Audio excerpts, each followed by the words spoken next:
BNP সরকারে থাকবে, প্রধানমন্ত্রী তাদের, জামাত ইসলামী বিরোধী দলে থাকবে, বিরোধী দলটা তাদের, আর আওয়ামী লীগের একজন থাকবেন মহামান্য রাষ্ট্রপতি।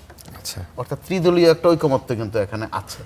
একটা রসায়ন বলেন আর কেমিস্ট্রি বলেন, এই বোঝাপড়া কিন্তু মাশাআল্লাহ অত্যন্ত ভালো তাদের মধ্যে। আওয়ামী লীগকে জেনে শুনে বুঝিয়ে রেখে দেওয়া হয়েছে। আয়ত্তে রাখলেন, অসুবিধা কি? যে মানে আওয়ামী দুই লীগ দলেরই এই পক্ষে এই বিষয়ে সায় আছে সায় আছে। যে রাষ্ট্রপতি তিনিই থাকুক। থাকুক, দুই দলই চায়। হ্যাঁ, যে আমরা একটা এনসিপিও চায়। নমুনায় মাঝে মধ্যে মনে হচ্ছে আধা বেলা চায় আধা বেলা চায় না। তো এমনিতে একটা কথা আছে যে পলিটিশিয়ানদের কথায় বিশ্বাস নাই, এটা কিন্তু এই 24 পরবর্তীতে তারা আনুষ্ঠানিকভাবে আবারও জনগণকে জানান দিয়ে দিলেন যে জনগণ আসলেই মহাশয়।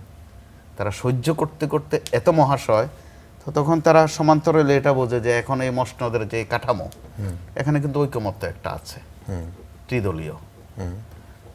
কিভাবে?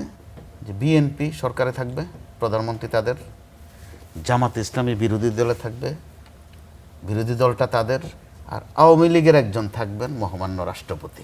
আচ্ছা, অর্থাৎ ত্রিদলীয় একটা ঐকমত্য কিন্তু এখানে আছে। একটা রসায়ন বলেন আর কেমিস্ট্রি বলেন, এই বোঝাপড়া কিন্তু মাশাআল্লাহ অত্যন্ত ভালো তাদের মধ্যে। আওয়ামী লীগকে জেনে শুনে বুঝিয়ে রেখে দেওয়া হয়েছে। আয়ত্তে রাখলেন, অসুবিধা কি?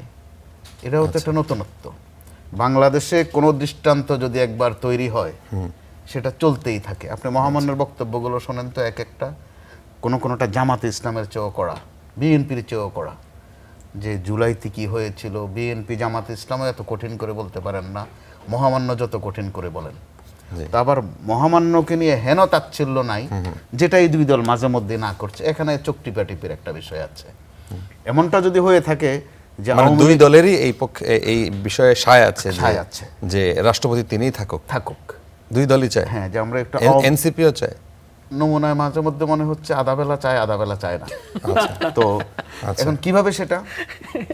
লাঞ্চে চায় ডিনারে চায় না। হ্যাঁ, যে আওয়ামী লীগের একটা বাজার আছে, কিন্তু মার্কেটিং আছে। হ্যাঁ হ্যাঁ। আকিজ এসেনশিয়াল সরিষার তেল, স্বাদে ঘ্রাণে সেরা। যে কারণে শেখ হাসিনা চট করে আসবেন বললো, সবাই কিন্তু কাঁপন ধরে যায় সবার মধ্যে। পরক্ষণে বলেন যে না, সম্ভব না আসা। তো ওখানেও আপনি দেখেন গোজামিল ঐকমত্য, বরং ওখানে একটা চমৎকার ঐকমত্য আছে। আমরা তো ঐকমত্যে আসতে পারি না ফাংশনালি। সরকার শেখ হাসিনাকে অনেক কষ্ট করে ধরে নিয়ে আসতে চায়, অনেক লাল বার্তা দেয়, এটা দেয় সেটা দেয়। আবার শেখ হাসিনা নিজেও আসতে চায়। তার মানে তো ঐকমত্য আছে যে আমারে ধরার জন্য সেখানে ঐকমত্য আছে যে আমারে ধরার জন্য এত কষ্ট করার দরকার নাই, আমি আসতেছি। আবার তাদের পক্ষতে বলা হয় যে আসতে দেব না। তো আপনি খরচপাতি করে আনতে চান, আবার উনি নিজে আসতে চান, আপনি আবার বলছেন আসতে দেব না।